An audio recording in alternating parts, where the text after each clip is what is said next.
बधाई। बोलो जयकारा बोल मेरे श्री गुरु महाराज की जय। मुखो महापुरुषों के वचन है।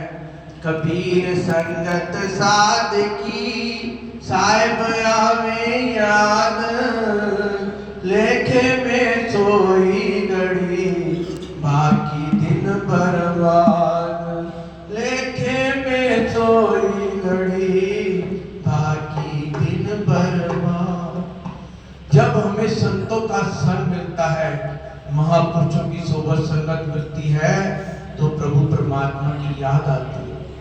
ये जो घड़ियां हमारी संतों के संग बीत रही है, सोचो लेखे में लगती सफल होगी। इन घड़ियों में हम प्रभु की महिमा गा रहे हैं, महिमा सुन रहे हैं, महिमा जुबान से बोल रहे हैं। ये जो घड़ियां हैं हमारी संतों के संग बीत रही है, सोचो लेखे में लगती। भक्ति धन सतगुरु धनी बख्श रहे दिन रैन, जो आवे चरनार में पावे सुख और चैन। संसार के अंदर हर इंसान सुख चाहता है, खुशी चाहता है, आनंद चाहता है, ढूंढता कहां पर है? संसार के पदार्थों पर। वहां तो सुख है ही नहीं, दुख ही दुख है। सुख है तो मालिक के नाम में, मालिक की भक्ति में। सुख जब भी मिलेगा मालिक के नाम में मिलेगा, मालिक की भक्ति में मिलेगा। फिर भी इंसान दुखी है, क्या कारण है? भगवान रामचंद्र महाराज जी फरमा रहे हैं, भक्ति तात अनुपम मूला, मिले जो सुख होए अनुकूला। है तात मेरी जो भक्ति है अनुपम सुखकारी है, बहुत सुख देने वाली है। फिर भी इंसान दुखी है, क्या कारण है?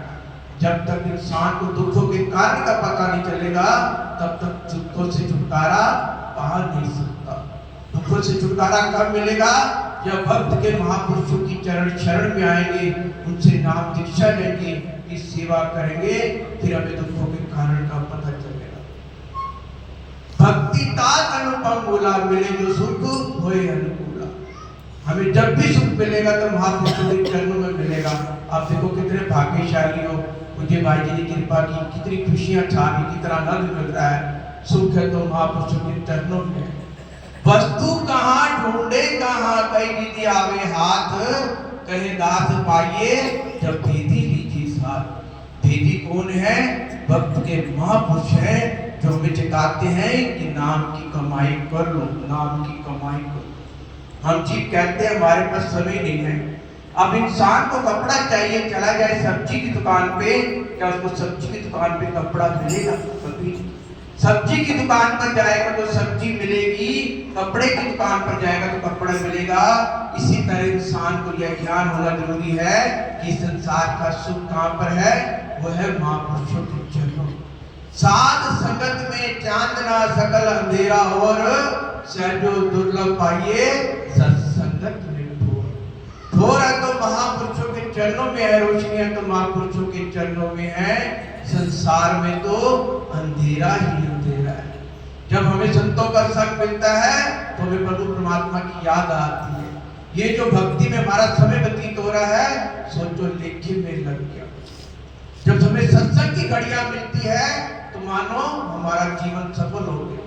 जब जीव सत्संग में आता है, सबसे पहले उसके विचार बदलते हैं। जब विचार बदलते हैं तो कर्म बदल जाते हैं, कर्म बदलते हैं तो पूरे का पूरा जीवन ही बदल जाता है। एक प्रसंग है, एक भक्तानी और उसका लड़का सत्संग में आते हैं। सत्संग में जब पहुंचते हैं तो महापुरुष सत्संग कर रहे होते हैं, वो सत्संग सुनने बैठ जाते हैं। जो महापुरुष सत्संग कर रहे होते हैं, उनकी सीधी दृष्टि उस बालक पर जाती है, फिर दोबारा जाती है, फिर तीसरी बार जाती है। वो सोचते हैं ये आज हमारी चरण शरण में आ गया है, इसका कल्याण करना बहुत जरूरी है। सत्संग की समाप्ति के बाद उस बालक को अपने पास बुलाते हैं, उसको एक 50 का नोट देते हैं। उसकी माता देख रही थी, कहती है हम संतों से पैसे नहीं लेते, उनके चरणों में वापिस रख देते हैं। तो महापुरुष होते हैं वे युक्ति का सहारा लेते हैं, युक्ति से ही मुक्ति होती है। वो प्रसाद की पुड़िया में 50 रुपये डाल देते हैं। वो माँ और उसका बच्चा प्रसाद की पूरी लेकर जैसे ही सत्संग से बाहर आते हैं, उस बालक का स्कूटर के साथ एक्सीडेंट हो जाता है। उसकी माँ जोर जोर से रोने लग जाती है। हम तो दिल से सत्संग पर आए थे, आज हमारे साथ ऐसा क्या होगा, कौन सी हमारे से भूल होगी, हम इतनी बड़ी सजा अपने मेरे बच्चे को चोट लगती। फिर भी धीरज रखती है, बच्चे को डॉक्टर के पास लेके जाती, डॉक्टर से पट्टी कराकर पता नहीं उसके मन में क्या ख्याल आता है, तो वापिस संतों के पास जाता हूँ। कहते हैं जब सत्संग पे आते हैं तो इंसान के विचार बदल जाते हैं। और कोई होता तो बच्चे को लेकर घर चली जाती, जब सत्संग में आए तो उसके विचार बदल गए। जब संतों के पास आई, संतों को विनती करती, महाराज जी हमसे ऐसी कौन सी भूल हो गई, हम तो दिल से सत्संग पर आए थे, सुनते हैं कि सत्संग में आने से विचार बदलते हैं, कर्म बदल जाते हैं, हमारे से ऐसी कौन सी भूल हो गई। तो महापुरुषों ने वचन फरमाए, माई इसकी उम्र तो खत्म थी, हमें दुर्दाई बोल उठी, इस बालक के दरबार की खूब सेवा करनी है, इसको 50 साल उम्र दो। हमने तो उसको 50 साल उम्र दी। देखो जब सत्संग में आए तो विचार बदल गए, जब विचार बदले तो कर्म बदल गए। उसकी उम्र खत्म थी, महापुरुषों ने उसको 50 साल उम्र दी। जब कर्म बदले तो पूरे का पूरा जीवन बदल जाता है।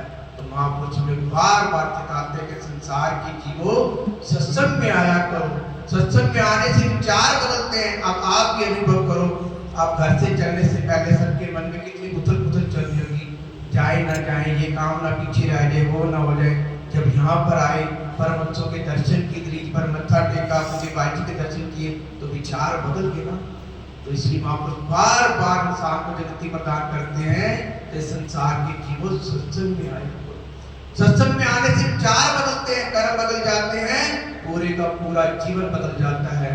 तो महापुरुष हमें बार बार आगाह कर रहे हैं कि जो श्री गुरु महाराज जी ने हमारे लिए भक्ति के 5 नियम बनाए हैं, उसकी पालना करो। खाओ पियो खुशियां मनाओ, बात ना भूलो एक, श्री आरती पूजा सेवा सत्संग नित करो, चाहे बाधा आए नहीं। जो भी सेवा कर, सुबह शाम आरती पूजा करता है, सत्संग में आता है, सिमरन करता है, तो उसके जीवन में खुशियां खुद ब खुद चली आती है। दीपक गुरु का वचन है, लेकर चले जो साथ, जगत अंधेरी कोठरी कभू न भटके पाओ। गुरु के जो वचन होते हैं वो दीपक के समान होते हैं, रोशनी के समान होते हैं। जब गुरु के वचन आ जाते हैं हृदय में तो सारा कुछ ही बदल जाता है।